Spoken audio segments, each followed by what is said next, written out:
Welcome back to Autism, a New Perspective, the podcast show where we help you understand what is going on in the mind of your child. And we always encourage you that growth for your child is possible. I'm Kat Lee, and in this week's podcast and part 3 of our series, Autism and Girls, we visit with Lisa Malone, RDI Consultant and parent, and she takes us on a journey with Elliot herself and RDI. Let's listen in. I think back, Kat, to remembering how I felt when we found out first that we were having twins, which was a huge surprise. And then, we found out we were having, one of them was going to, baby was going to be a boy. And then we found out our second baby was going to be a girl. When I found out I was having a boy, I'm an only child. So I really had no idea. I have no brothers.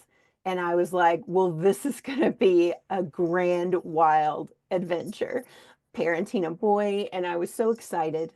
And then when we found out that I was having a girl too, and I thought, oh, I know what this is. I'm so close to my mother and to my grandmothers. And I thought, I know what this will look like. We will be close. We will be lifelong friends and we will be sharing life together. And I was so excited for that, our relationship to begin. And I mean, it started from the moment, I heard their little heartbeats and loved them. And so I know a lot of parents probably feel that way. So it was a very scary thing when there was that first little shadow. And it's hard for me to tell her story without also telling about so many of her coexisting medical conditions. I could not in that time, and still can't pick it all apart because it all was happening to us together. And so, but she was diagnosed while she was still in utero with congenital bilateral vesicoureteral reflux, which is just a way of saying that her kidney valves were not preventing fluid from coming back into the kidneys, which is an important part of our body's, detoxification system. And so that was creating a situation where her she was at risk of kidney damage, of scarring, and constantly at risk of infection. And so she was given as treatment prophylactic antibiotics until she could have the surgery at age 2. And up until that point, in spite of all those scary things, our our babies were just, they were the delight of our hearts. They were funny. They were happy. They made us laugh. They made each other laugh. They played. And so when she had the surgery, I thought, this is the beginning of, having this behind us. And she had the most difficult recovery, Kat. I went into the surgery, we came out, and I remember the surgeon saying, she should be up. She should be up. She should be out. And it was a very difficult time. And for the months following that, I continued to be concerned and to contact the physician. And up until that point, she had passed her 18-month screening before the surgery for autism. She had been tracking with her brother on milestones, sometimes ahead. Don't tell him I said that. And so it was very concerning to me that after the surgery, she was, those few months, she was not talking as much, and her brother by then was really taking off in his language development. So we scheduled, a screening for a speech, services, because we thought that would be, she obviously needed some extra support. I can't even, describe how shocked I was, and we were. I mean, I didn't even take my husband we didn't even go together. I mean, I just took her for I thought they would give us, I had no idea that I was about to find out that she needed to be assessed for autism. And when she was assessed, the developmental pediatrician, in spite of the fact that I was certain that could not be right, because I had been to school and I had studied autism and I thought I had a sense of what I had seen video. I had seen video even of Dr. Lavos, and I thought, I know what autism looks like. This sounds so arrogant, doesn't it? But I did. I thought that I knew something of what that looked like.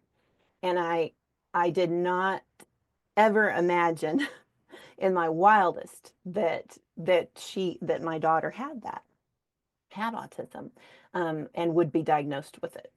And so that that shock, I think, gave way for me anyway to action. And I thought, okay, well, I know what to do. I'm familiar with the options available. Um, and so I thought I'm going to find out the right people. And we were not close enough to any kind of support, like a clinic or something like that. But I thought that's okay. We'll find the right people. We'll hire the right people. We'll train the right people, and we'll have an at-home, in-home, intensive support ABA program, and we're gonna be okay. And over the next 3 years, that I quit my job. That is what we threw ourselves into. And I learned everything that I could so that I could be as involved as possible in everything that she did in her home program. I remember watching this video back, and they were kicking the ball, and they were doing a lot of different things, but one of the things they were doing was kicking the ball. And she was compliant. This would have been when she was maybe four-ish, maybe getting close to 5. And she was kicking the ball every time she was instructed and directed to kick the ball. Kick, kick. And she would kick the ball. And the person was kicking the ball back to her. And I thought she was so joyless. She was not kicking the ball to the person. She did not recognize that she was in any kind of a game. She was just doing what she was told when she was told to do it. And I could tell, because I knew her, um, that she was just waiting out the time, that she was just waiting out the moments until that was over. And she didn't look at the person, and um, she didn't engage. She didn't do anything of her own agency to show with that person, except try to leave. And I mean, it was heartbreaking. And I thought, this can't be what we're going for.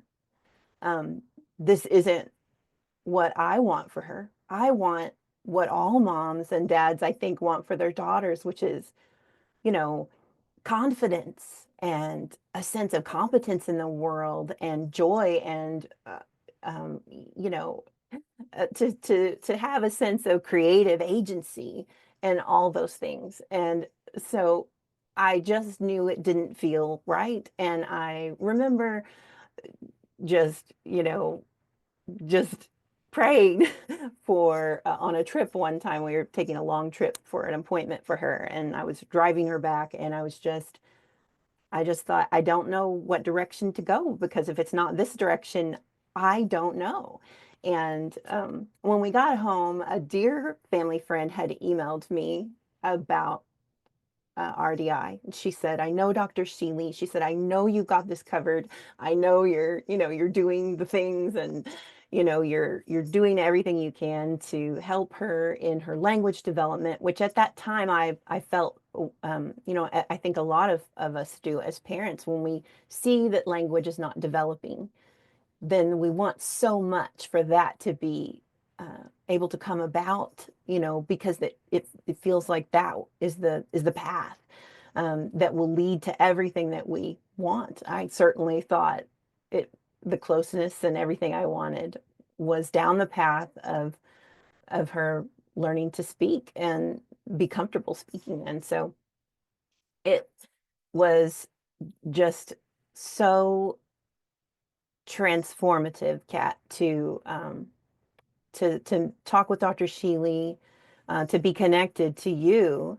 I saw that summit, that the RDI summit at the time, and I watched those videos, and I was just beginning to understand, but I knew that that was a direction that I wanted to go, and I was excited to learn more. So that was the beginning of kind of our first introduction to RDI, and I didn't know I didn't know what I didn't know then, but as you know, yeah, sorry. Well, I didn't know what I didn't know then kind of talks about all of us, I think. You can't know what you don't know. But then I think the thing about what you've seen is you can't now unknow what you know. Yeah, And that's really driven you forward. Once you knew, you couldn't unknow it. I remember you saying that to me once, like, no matter what yeah, I do, I can never unknow this now. Like, yeah, it all fits together for me. Even your yeah. example of kicking the ball back and forth and directing somebody over and over to kick is not creating a thinker or a growth seeker, which is No, what our program is about. And that really yeah. strikes me for you raising your little girl as you told your story about the bond that you pre-knew you were going to have. Mm. I think that's so special that you were thinking about that even before she was born. Did you feel that that was threatened at that through all this time? You know, Kat, I s- I can't even describe how it, you know, how painful it is. I remember um, during that time before RDI, that things after diagnosis for a time, things worsened, and I remember that I no longer knew if she knew when I came into the room or heard her name when I spoke it. And I remember, and this was a loss, for us. um, I remember wanting her so much to see me, and I remember one time just getting right down, right on her level and holding her little shoulders. She would have been, maybe 3 then. And she just like looked right through me. She never saw me that certainly that I could tell. And, and I just got through that time. I just, I have the pages of Psalm 139 in my Bible just wrinkly from crying tears over that psalm as I would pray, because I thought, I can't go where she is. I can't get to where she has gone right now. And only God can. And I would just pray that, if I rise on the wings of the dawn and settle on the far side of the sea. And I was like, God, I don't know where she is. She isn't in the present with me right now. And, I just prayed for him to, that I knew he was with her. And I had to really hold on to that image that she was not alone. Because from where I was sitting as a parent on this side, she seemed very much alone. And I couldn't get to her. So you're a few miles down the road now. I'm not trying to call you older. But I I mean you are. So as you go along, I'm sure you have some wisdom for moms and dads of little girls who may be Mm, struggling. And unfortunately, a lot of our stories are the same, yeah, no matter what decade you're diagnosed in or whatever yeah. your child, your baby is. I know our stories are so similar, but our children are vastly different in age, where you kind of don't expect that to be what you're told. Then you're just traversing all this really lack of information to try to get to real understanding of what your child is experiencing and what vulnerabilities they have that are preventing them from having growth seeking. So once you traverse everything to get to that point, which I got to, and you did as well through RDI, what would you tell a parent with a sweet little girl who's really struggling? Mhm. Of course, I have a son, so really a lot of what we say goes for both, of course, but I'm Yeah. just speaking to your particular experience. I don't know that this is specific to to our sweet girls, but um, I think encourage I would encourage parents to feel comfortable with uh, finding the starting place and knowing that that is enough. For today, we find our starting place, with the consultant, and we just take the next step. And that if, once you're on that path of growth, then you can begin to trust in that, for yourself as someone in your own parallel process, as someone who's growing, um, and for your child. And I think it's easy. I don't know. I speak for myself. It was so easy to just stay in that place of I haven't found it yet. You just get stuck in that cycle of where it's just I haven't found what it is I need to do for this. And I think if I could give maybe my old me some advice, it would be to trust in the process, of knowing that when we find with our consultant, we find our beginning place, even if that beginning place is not where we thought or not where we wanted it to be, that just finding that spot, that's okay. And whatever it is, and that we can just take that next step forward. And that's the beginning of a road that can last our whole lives. As Dr. Gutstein says, I love how he talks about our lifetime development. Tell us about your relationship with Ellie today. Uh, I know Well, everybody wants to know, how is she doing? I know there have been amazing develops. I know some things have been, if we want to use the term, slower. yeah, But I think that is the real life journey that we're on as parents. it It's is. emotional roller coaster. Yeah. And I mean, I always wish that I could be I think, we all wish we could be the shining example of, you know, of success, in terms of, whatever that definition is for our culture. Um, she's 14 and she's developmentally 14 now, and I can't say that that's the case. She's still developing her language. It's only been a few years, as we've addressed her coexisting conditions, that she's been able to say mommy.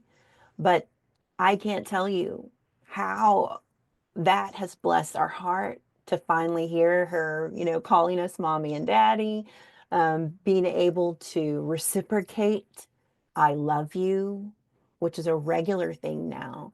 And verbal reciprocation came later than other kinds of reciprocation, as you know, Kat.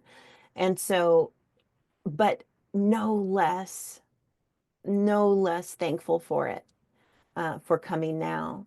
And it's just, we love her so much, and I'm so proud that she is developing her confidence with others.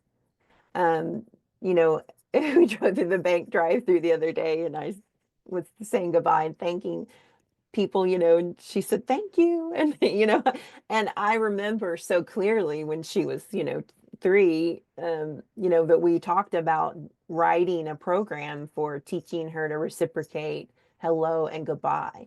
And, you know, there was no program for the kind of reciprocation that we now receive. That's intrinsically motivated. It's her own observation of what we're doing in the world together, and deciding on her own how to participate in that life together with her family. And so, whether she's helping me carry in the groceries because I didn't ask her, or, you know, uh, I, when I'm having a day, I there's nothing so sweet as, finding her and getting that hug from her. And, it's our relationship is close. Lisa, thanks so much for sharing your story today. It's so encouraging. It's so hopeful. I love your relationship with your daughter, and thanks for going to that place with us and telling us how important that is to you. Thank you. It's so my pleasure. And thanks for joining us for Autism, a New Perspective, the podcast show where we help you understand what is going on in the mind of your child. And we encourage you that growth for your child is possible. I'm Kat Lee. See you next time.